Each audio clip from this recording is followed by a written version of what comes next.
Hello बच्चों, Bihar board matric परीक्षा 2026 की तैयारी के लिए हम लोग बीबीडी क्वेश्चन बैंक से प्रीवियस ईयर क्वेश्चन देख रहे हैं। आज हम लोग ज्योग्राफी का चैप्टर 5वां बिहार खनिज एवं ऊर्जा संसाधन के बारे में पढ़ेंगे। जो ही बच्चे इस चैनल से नए जुड़े हैं, चैनल को सब्सक्राइब कर लें, वीडियो को लाइक करें और दोस्तों के साथ शेयर करें। तो आज हम लोग शुरू करते हैं ज्योग्राफी का चैप्टर 5वां लिखा बिहार खनिज एवं ऊर्जा संसाधन।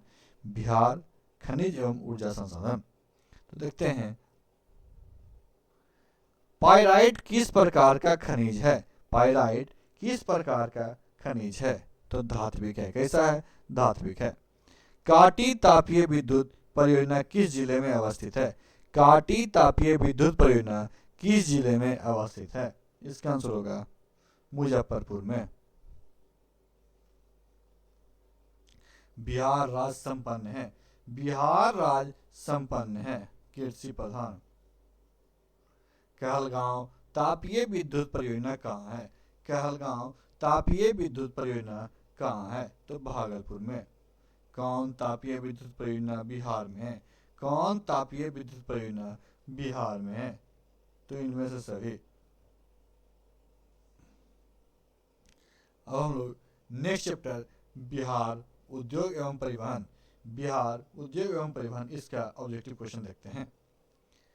बिहार की पहली रेल लाइन थी। बिहार की पहली रेल लाइन थी ईस्ट इंडिया रेल मार्ग। ईस्ट इंडिया रेल मार्ग। बिहार में रज्जू मार्ग कहाँ है? बिहार में रज्जू मार्ग कहाँ है? तो राजगीर में। कहाँ है? राजगीर में।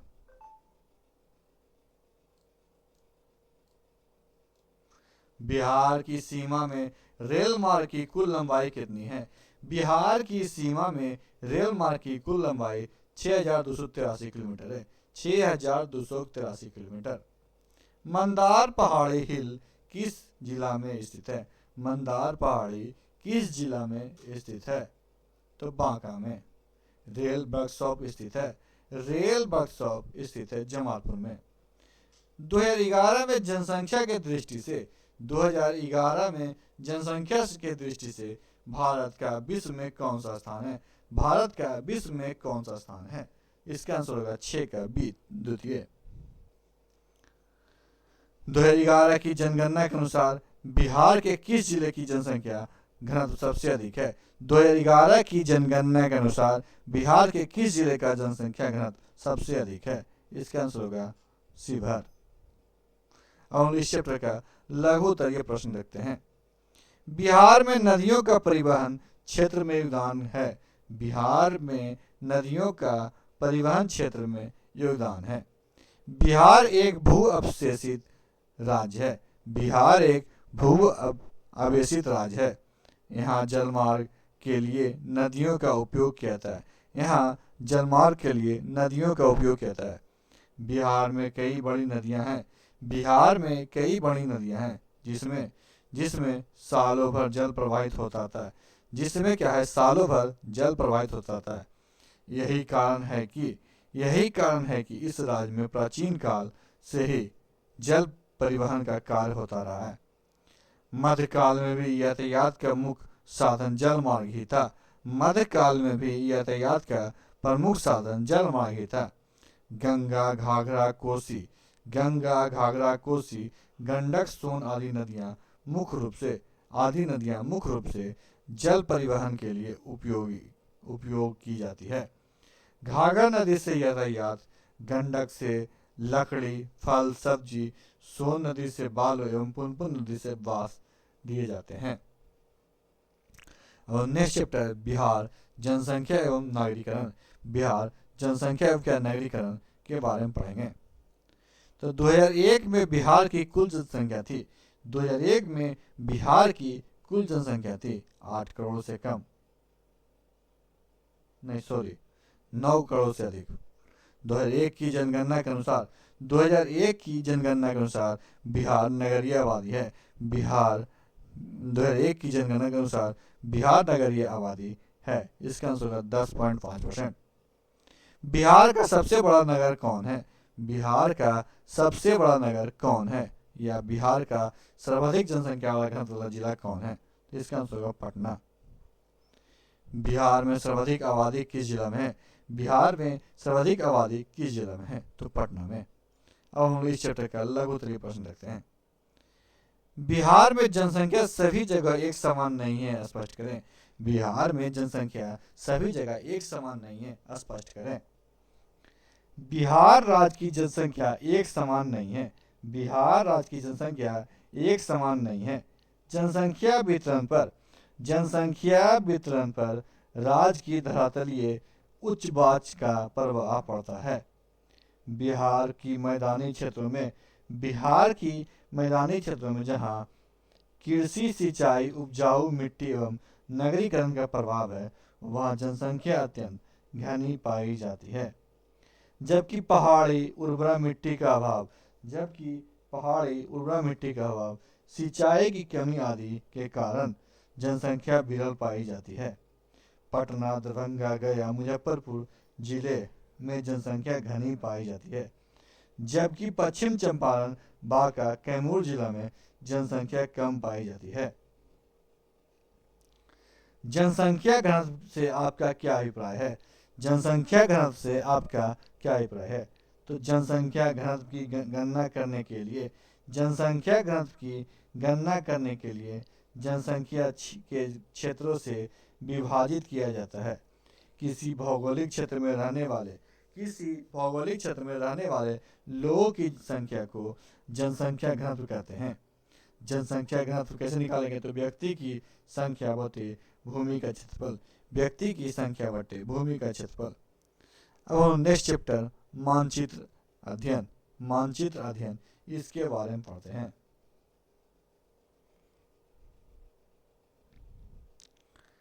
तल चिन्ह की सहायता से किसी विशेष स्थान की मापी गई ऊंचाई को क्या कहा जाता है? तल चिन्ह की सहायता से किसी विशेष स्थान की मापी गई ऊंचाई को क्या कहा जाता है? इसका आंसर होगा स्थानिक ऊंचाई। मानचित्र में नीले रंग द्वारा किस भाग का दिखाया जाता है? मानचित्र में नीले रंग द्वारा किस भाग दिखाया जाता है? इसका आंसर होगा डी, जल को। हम लोग इस चैप्टर का लघु उत्तरीय प्रश्न देखते हैं। तल चिन्ह और स्थानिक ऊंचाई क्या है? तल चिन्ह और स्थानिक ऊंचाई क्या है? तल चिन्ह द्वारा किसी दीवार, स्तंभ आदि पे अंकित किसी चिन्ह को समुद्र तल से ऊंचाई प्रदर्शित की जाती है। इसमें ऊंचाई फीट अथवा मीटर किसी एक इकाई में मानचित्र पर लिखा जाता है। स्थानीय ऊंचाइयां मानचित्र में धरातल के किसी स्थान की समुद्र तल से ऊंचाई प्रदर्शित करने वाले बिंदु को कहते हैं। इसमें बिंदु के द्वारा मानचित्र में विभिन्न स्थानों की ऊंचाई संख्या लिखा जाता है। हम नेक्स्ट क्वेश्चन, समोच्च रेखा से आप क्या समझते हैं? इसकी दो विशेषताएं कौन सी है? समोच्च रेखा से आप क्या समझते हैं? इसकी दो विशेषताएं कौन सी है? धरातल पर समुद्र तल से समान ऊंचाई वाले समीपस्थ बिंदु को जोड़ने वाली कल्पित रेखा को समोच्च रेखा कहते हैं। समोच्च रेखा सदैव जीरो से प्रारंभ होती है और इसके मध्य का अंतर सदैव समान होता है। अगर समोच्च रेखा पास होती है तो धरातल पर ढलान तीव्र होगी, और अगर समोच्च रेखा दूर हो तो धरातल पर ढलान मंद होगा। पर्वतीय छायाकरण विधि का वर्णन करें। उच्चवाच प्रदर्शन की वह विधि जिसमें भू आकृतियों पे उत्तर पश्चिम कोने पे से ऊपर से प्रकाश पड़ने की कल्पना की जाती है। इसके कारण अंधेरे में पड़ने वाले हिस्से को या ढाल को गहरी आभा से भर देते हैं, जबकि प्रकाश वाले हिस्से या कम ढलान को हल्की आभा में भरते हैं या खाली ही छोड़ देते हैं। तो हम लोग आज की वीडियो में समाप्त करते हैं। नेक्स्ट वीडियो में हम लोग